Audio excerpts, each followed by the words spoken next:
The truth about the Ukraine war and the many truths people are not aware of, and how dire and extreme this conflict truly is. Scott says, "Shame on the West for allowing this to happen," and Garland calling it a modern-day human sacrifice.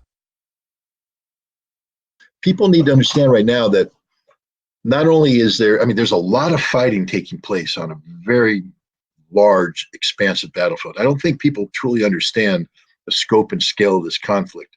You know, we look at little maps, but we don't realize how big that is. Anybody who's traveled in Europe and done the driving, just go ahead on the map and look at the distance between Paris and Berlin, and then juxtapose that onto a map of where the fighting is. You're like, whoa, this is a lot of territory. This is huge. What's going on here? This is a lot of fighting. So, understand that even as competent as the Russians are, that the Ukrainians are capable of achieving a tactical advantage at certain points on the map. And they've counterattacked and they've taken a ridge. They've counterattacked and they've taken a tree line. They've taken a village or a house. And of course, the Ukrainians, being the experts at propaganda they are, take the selfies and they put the film up there. But what they don't show is that the Russian high command saying, okay, we lost a village here. All right, bring in the Fab 500s, pop. Bring in the TOS 1 or TOS 2 flamethrower systems. Let's get them with artillery.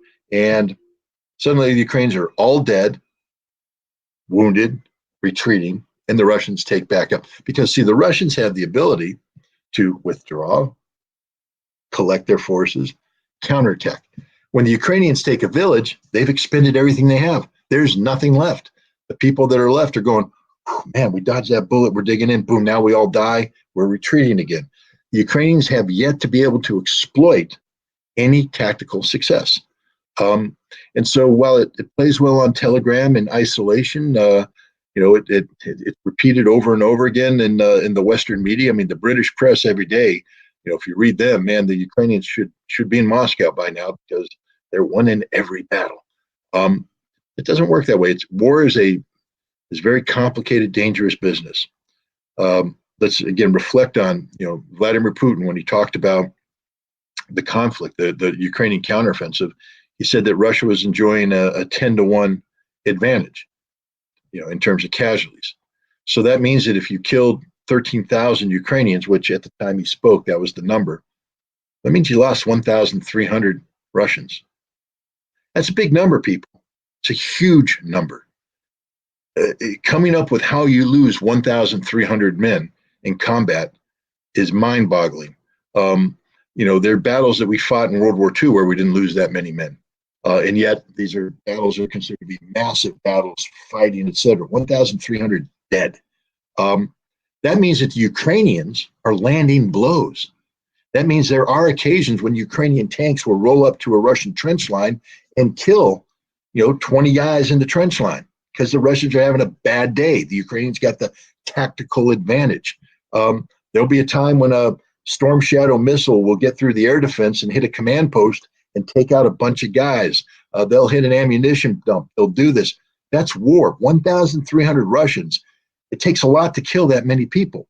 And that's with a 10-to-1 advantage. There might be days where the Russians don't get the 10-to-1 advantage. There might be a day where the Russians are going to get the 1-to-3 advantage, which means if you kill 10,000 Ukrainians, you're losing 3,000 guys. War is hell. And there's a lot of guys dying on both sides. It just happens that more Ukrainians are dying. But the notion that Russia, isn't taking casualties is absurd. They're taking heavy casualties. Not as heavy as Ukrainians, but this is backbreaking what's happening to Russia. Backbreaking. It would destroy us. Could you imagine the American people 2.5 weeks into a military engagement having 1,300 body bags show up at Dover? Come on, America, chew on that for a minute. And that's the best that's going to happen. The bad day is when you're going to have 13,000 body bags show up at Dover, because that's General Cavoli warned everybody about this. He said the scope and scale of the violence. He's the commander of Allied forces in Europe, four-star general, American general. And in January, he spoke to a defense forum in Sweden, said the scope and scale of the violence is beyond the imagination of NATO. That means that NATO can't comprehend what's happening. They're not trained for this. They're not organized for this. They're not ready for this. And if they ever to get into it, the casualties would be prohibitive.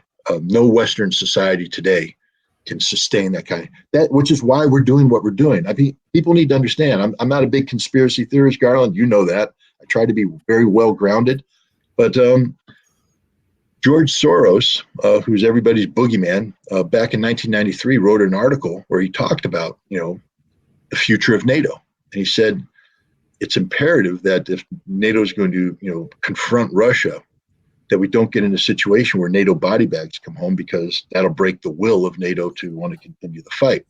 So what NATO needs is to find the nexus between Eastern European manpower and NATO technology, to marry NATO technology up with Eastern European manpower and use this as the mechanism to inflict pain on Russia. And you don't get a better definition of what's happening today on the ground in Ukraine than marrying Eastern European manpower with NATO technology for the purpose of bringing pain to Russia. That's exactly what's happening today. It's not that he didn't say to defeat Russia, to bring pain to Russia. That's all this is about. 1,300 body bags going, or they don't use body bag, going back in zinc coffins. That's bringing pain to Russia. This is a sick way of thinking, but that's what NATO's doing. And that's what people need to cut through. All this BS about we're supporting democracy. It's a dictatorship, martial law. There's no democracy there. We're supporting, freedom loving. They're Nazis, and we care for the Ukrainian people. No, you don't, because you're allowing this sick system of marrying Eastern European meat with Western steel to send Russian boys home in zinc coffins. That's what this is all about. And it's not going to work, because you can't bring enough pain on Russia to beat them. Any nation that's willing to absorb or capable of absorbing 27 million dead and not forgetting about that. And these troops in the trenches, they're honest to God looking up and seeing their grandfathers or great grandfathers looking down on them, and they're like, we're not going to betray you, boss. We know what you did. We know the sacrifice you made. We're not going to betray you. You can't bring enough pain to that kind of people. So not only are we condemning the Ukrainians to destruction, but we're doing it in a cause we know they can't win. Any rational person knows they can't win. So we're simply sacrificing their lives. And that's the ultimate tragedy of this whole thing, is that you can't even say these Ukrainians are dying in a worthy cause, that their sacrifice means something. Their sacrifice means absolutely nothing. And shame on the West for allowing this to happen. Shame on the West for creating an environment where we can rationalize the humanity of marrying East European manpower to Western NATO technology. This is sick. This is criminal level sickness. Human sacrifice. We talk about human sacrifice 1,000 years ago. This is human sacrifice today. It's the same exact thing to me. Thanks for watching the video, and please consider liking, sharing, commenting, and subscribing to the channel. Thank you very much.